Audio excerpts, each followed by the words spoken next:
Welcome back. अवा खे ॿुधाईंदा हलूं। चीफ जस्टिस ऑफ पाकिस्तान काज़ी फ़ाइज़ ईसा चयो आहे त तय करियो त सियासी ताक़त हुकूमत या हसास इदारे लाइ इस्तेमाल न थींदासीं।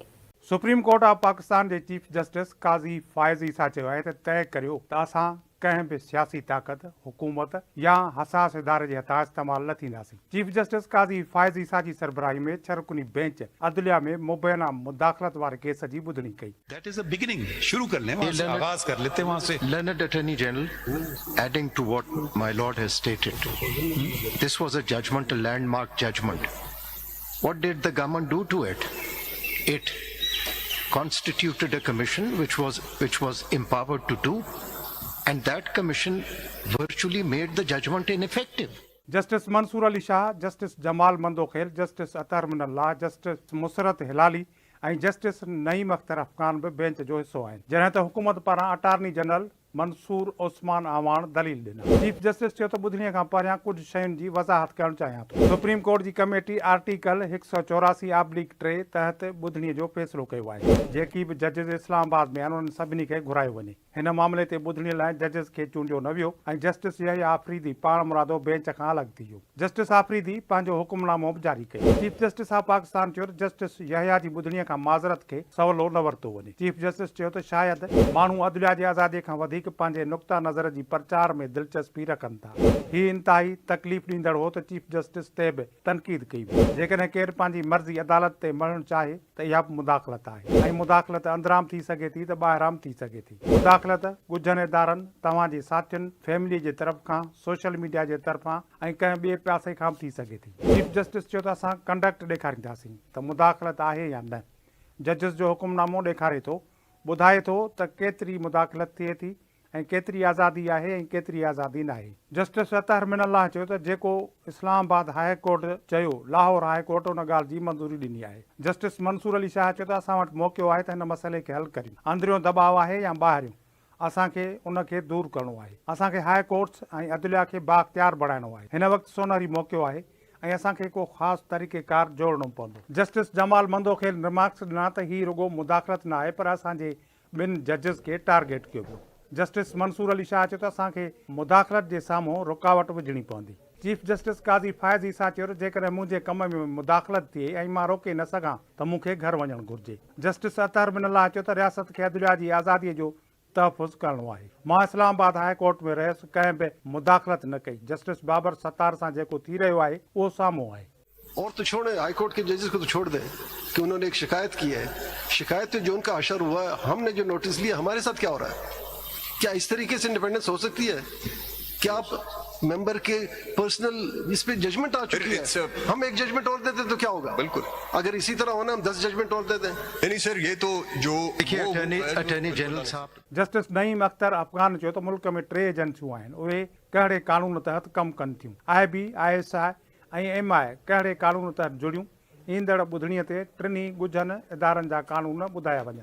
चीफ जस्टिस काज़ी फ़ाइज़ ईसा चयो त हुन वटि ऐं वकीलनि वटि जादूअ जो लकिड़ो न आहे जंहिंसां अदलिया जी आज़ादी थिए। हीउ हिकु सफ़र आहे ऐं जमहूरियत बि हिकु सफ़र आहे। चीफ जस्टिस काज़ी फ़ाइज़ ईसा चयो त चीफ जस्टिस जज खे घुराए चई सघे थो त केस जो फ़ैसिलो हीअं थींदो। सिविल जज बि चीफ जस्टिस जहिड़ो ताक़तवर हुजणु घुरिजे। चीफ जस्टिस बि सिविल जज जे कम में मुदाख़लत न करे। जॾहिं असां मॉनिटरिंग जज लॻाईंदा आहियूं ऐं JIT जोड़ींदा आहियूं त अदलिया कमज़ोर थी वेंदी आहे। चीफ जस्टिस रिमार्क्स ॾिना त JIT दहशतगर्दीअ जे अंत वारनि कानूननि खां सवाइ किथे बि नथी जुड़ी सघे। कंहिं बि क़िस्म जी मुदाख़लत उहा फ़ोन कॉल सां हुजे, अदलिया सां न थियणु घुरिजे। छा मुल्क जी आला तरीन अदालत केस में पाण मुदाख़लत न कई?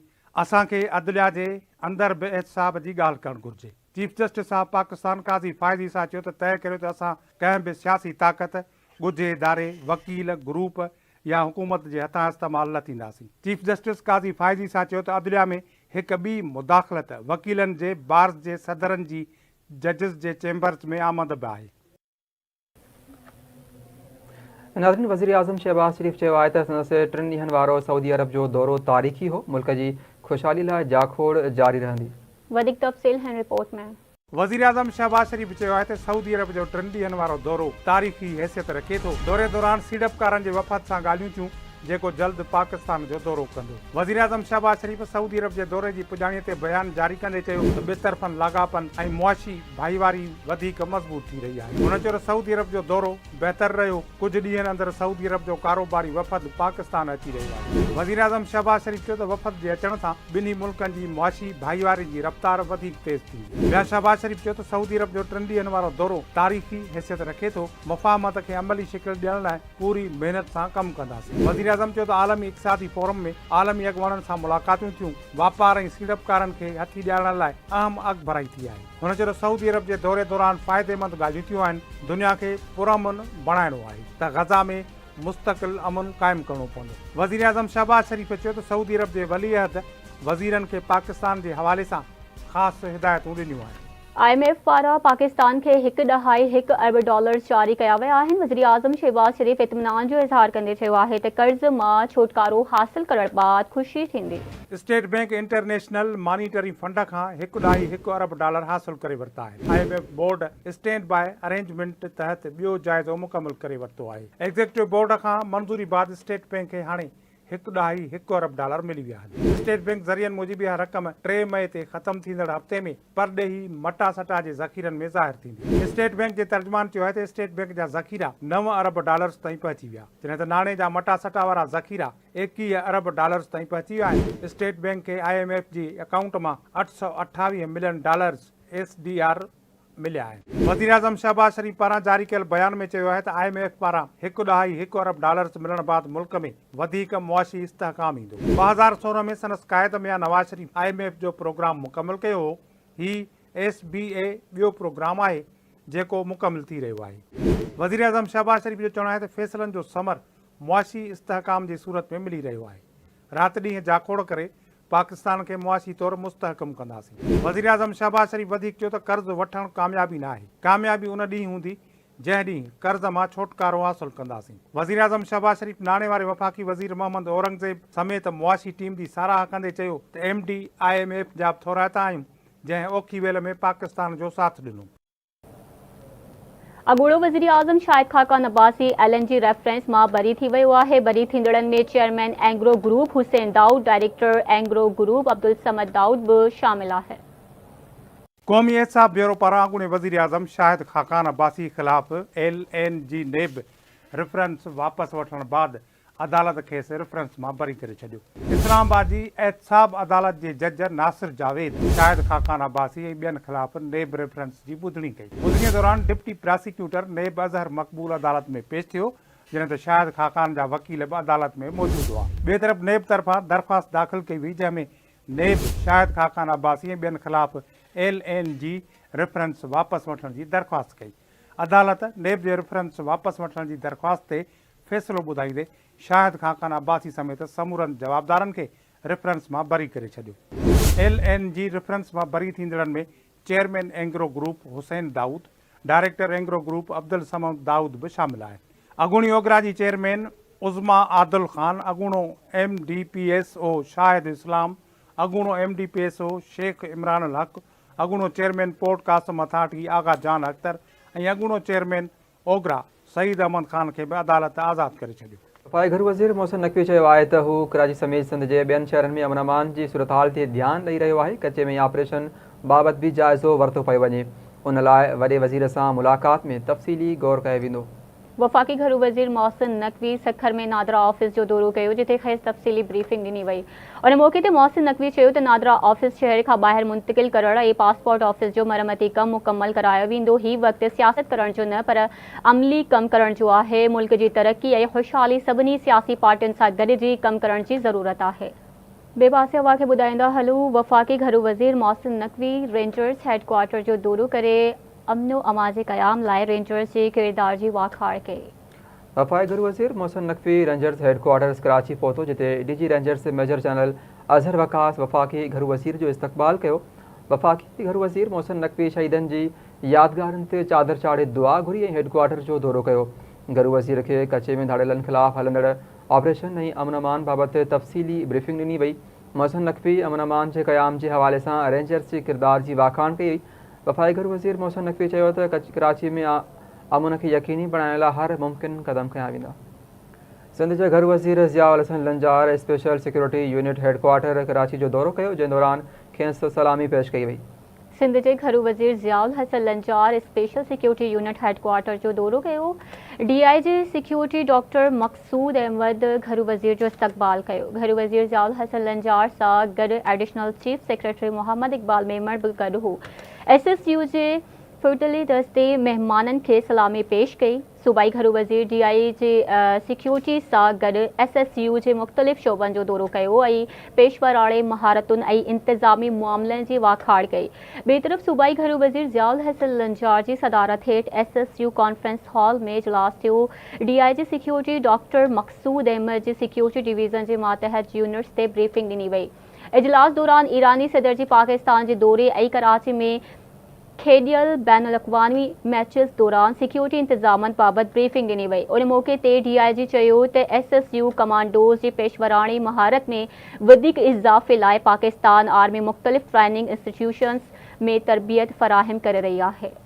बेबासे peoples party chairman Bilawal Bhutto Zardari सां पार्टी जे मुख़्तलिफ़ अख़बारनि मुलाक़ातूं करे अवामी मसइलनि बाबति आगाही ॾिनी। Peoples party chairman Bilawal Bhutto Zardari सां पार्टी अॻवाननि ऐं गेम्स डायरेक्टर जी बिलावल हाउस कराची में मुलाक़ात थी, जंहिं दौरान अवामी मसइलनि समेत मुख़्तलिफ़ मामलनि ते ख़्यालनि जी ॾे वठि कई वई। पीपुल्स पार्टी सिंध जे सदर निसार खोड़े, सैयद नवीद कमर ऐं नवाब खान वसाण बि बिलावल भुट्टो ज़रदारी सां मुलाक़ात कई। एजाज़ खान जखरानी ऐं गेम्स जे डायरेक्टर डॉक्टर रहीम बख्श भट्टी बि PB सां चेयरमैन सां बिलावल हाउस में मुलाक़ात कई, जंहिं दौरान अॻवाननि पंहिंजे ज़िलनि बाबति पीपुल्स पार्टी चेयरमैन खे ब्रीफिंग ॾिनी। डॉक्टर रहीम बख्श भट्टी पारां बिलावल भुट्टो ज़रदारी खे गेम्स जी कारकर्दगी बाबति आगाही ॾिनी वई। PB जे खैरपुर जे अॻवान नवाब खान वसाण बिलावल भुट्टो ज़रदारी सां मुलाक़ात करे खेसि अवामी मसइलनि बाबति ब्रीफिंग ॾिनी। नाज़रीन, कराची में SNPS ऐं लाड़काणे प्रेस क्लब जे वफ़दनि सिंध जे सीनियर वज़ीर शर्जील इनाम मेमण सां गॾिजाणी कई। वफ़दनि सीनियर वज़ीर खे मसइलनि बाबति ॼाण ॾिनी। इतलात वारे वज़ीर शर्जील इनाम मेमण चयो आहे त सिंध सरकार सहाफ़ी तंज़ीमुनि ऐं मीडिया वर्कर्स जे मसइलनि ते ख़ासि ध्यानु ॾे मसइला हल करे पोइ सुख जो साह पटींदासीं।